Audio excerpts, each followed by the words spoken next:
Hello everyone, welcome to Gina's Movie Reviews. Today I bring you up, created by the original crew of God's Invisible Guest.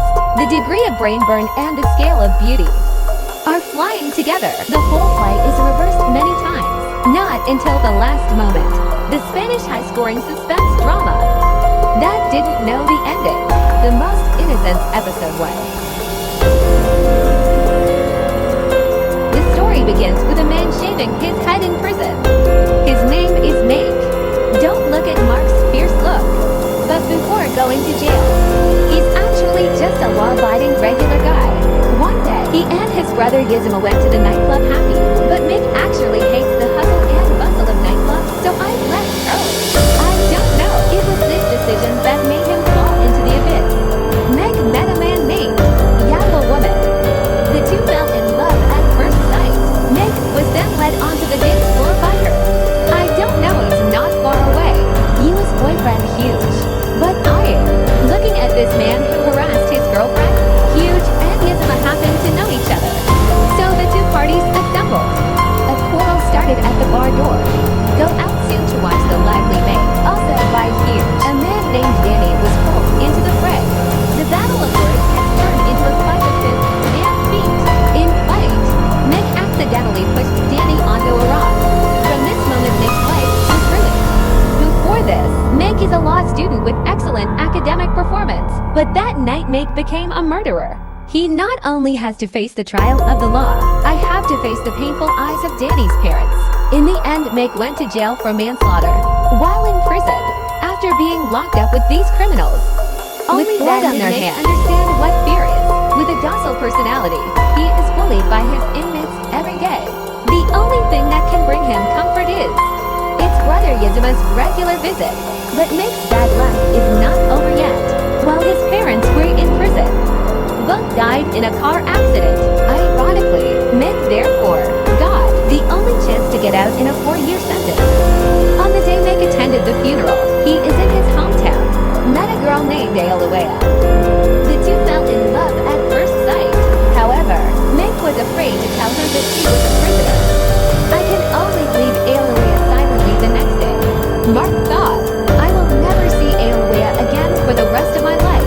But he was wrong again. After being released from prison, due to his previous convictions, Mick can only be with his brother, Yizima's law firm. That's where he reunited with Olivia. The suspended love is instantly restarted. The relationship between the two has grown by leaps and bounds. Mick thought it was God's compensation for him. But he was wrong again. Someday, Yizma suffered a cerebral hemorrhage on the way to work, died. Mick lost his only family member in this way. Desperate May, he also told Ailawea about his past, but Ailawea doesn't care. She is willing to stay with Mick firmly. So Mick took over his brother's office. 4 years later, he and Ailawea have another child. Fate played a trick on Mick again. In this hospital, Mick met the person he was most afraid to face. Danny's father. He actually works as a doctor in this hospital. Because of having a child, Mick has to find a new place to live. The intermediary introduced them to a building with excellent conditions, well-equipped suburban villas. And it's not far from my sister-in-law's house. The two are very satisfied with the house. But soon, Mick discovers the joke that fate played on him again. Huge, the culprit who destroyed his own life, and Yala lives right across from her. Tonight, Ailawea suddenly received a call. Informed her on a business trip to Berlin. Mick told her about her discovery, and Ailawea just encouraged Mick to let go of the past, face life bravely. The next day, Mick sent his wife to the airport. After saying goodbye to her, Mick drives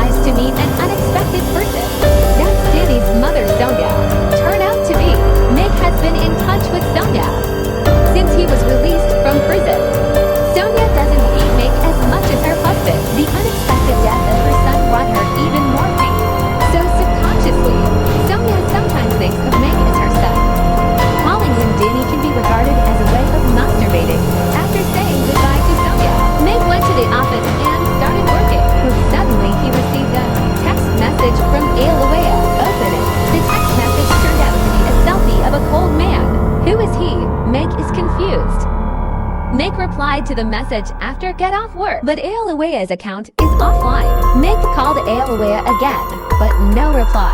Meg contacted his wife's company again. I want to call the hotel on a business trip. Can call after. The hotel staff said, Ruth, there is no guest named Aolawea staying. At this time, Aolawea sent a text message to Meg again. Oh wait, the man's face is still in the text message video. He is holding the phone provocatively, photographed Aolawea's personal clothes. Meg suspecting she is being cuckolded. Even work has emotions. Soon he received a third text message. This time the content of the video is even more insane. It turned out to be Aolawea sleeping in underwear. Meg now confirms his wife must have cheated. He called Aolawea again. The phone is through. It's just that the man's voice came from inside. The man told Meg glibly, Aolawea is inconvenient to answer the phone now. Meg questioned who the man was, but the man said he is the one who knows his wife's deepest secrets. Then the phone hung up. Maj looked up to the distance, a car parked by the street. He walked over to ask, but the owner started the car directly, bumped hard at Meg. Meg fell to the ground in pain. A bald man walked over with a pistol indifferently. Then he pointed his gun at Meg. Click. Meg closed her eyes in fright. Good thing there's no bullets in the gun. Then Meg was taken to the hospital by passersby. When the police came to question, Meg dared not tell them the truth. Because I have a criminal record, the police certainly won't believe me. Meg is afraid of such bizarre events will disrupt his peaceful life again. He can't recall life in prison anymore, so Mark can only ask 3 questions. The police just treat it as an ordinary accident. After the hasty robbery, Meg, please my friends. Zoe helps find clues. Zoe is a private eye, best at handling difficult cases like this. But he couldn't find Aolawea's whereabouts either. Actually, you can start with Aolawea's bank card statement, but Zoe's connections at the bank just happened to be on vacation. This matter can only be temporarily let go. Meg pulled out the portrait of the bald man and the license plate number. Please Zoe find out his identity and tell him that especially not to tell the police, because I lied to them. But the key point is to hold the pen in Aolawea. Meg recalls. In fact, there are signs of all this. For example, that day Aolawea hid herself from answering the phone. He never did this before, and he locked the bathroom that night. The door of Aolawea never locked the door before, so suspect this series of weird things. In fact, it's all aimed at Meg himself. Maybe someone is figuring out who he could be. In Meg's mind, flashed himself in prison, one scene with a man. But let's press the schedule for now. Meg then talked about it with Sonia. Sonia works in a bank. He begged him to help him check Aolawea's bill. After that, the turmoil subsided temporarily. Meg's sister-in-law, Mala, had something to do because she was out. Ask Meg to take care of your child. This is what Meg always does. But after Mara left, Meg suddenly received a call from Aolawea. It is indeed Aolawea's voice on the phone, but he behaved perfectly normal. Still lying to Meg. I didn't even mention that mysterious man in Berlin. He also said that he hadn't sent any photos to Meg, film and video. Finally, Aolawea hung up the phone hastily. He did stay with that man. The man told him everything was ready. And their bed. There's also a big stack of traps. Things are getting weirder. Aolawea is down with this man. It's not like a relationship at all. Meg meets the nanny in Malaga. He tried to give the nanny a commission, but was flatly turned down. He also said it was a reward for Meg helping him last time. As for what Meg helped him with, the director didn't tell us at this point. When Meg was with his nephew, he suddenly found him. Tell him the car the bald man drives is a rental. But the renter is not a bald man.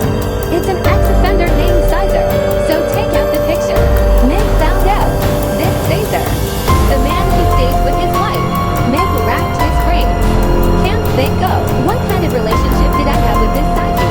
Sonia also contacted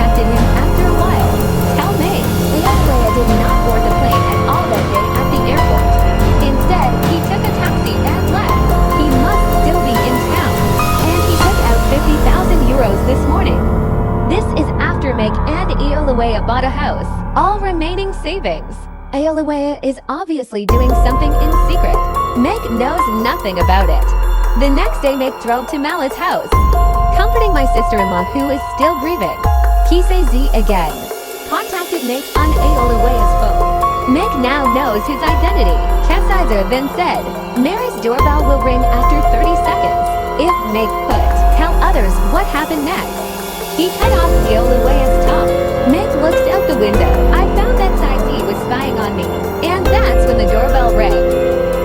Meg signaled Mara not to act rashly. He walked over and found a card stuffed in the door. Meg picked up the card and looked it over. Slowly opened the door.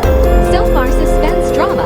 This is the end of the first episode of The Sin of Innocence. It is indeed a masterpiece that received rave reviews. When it was launched, just the first episode, just to show the audience a series of complex information at the same time. A lot of fascinating foreshadowing and tips have been laid. Who is this Steve?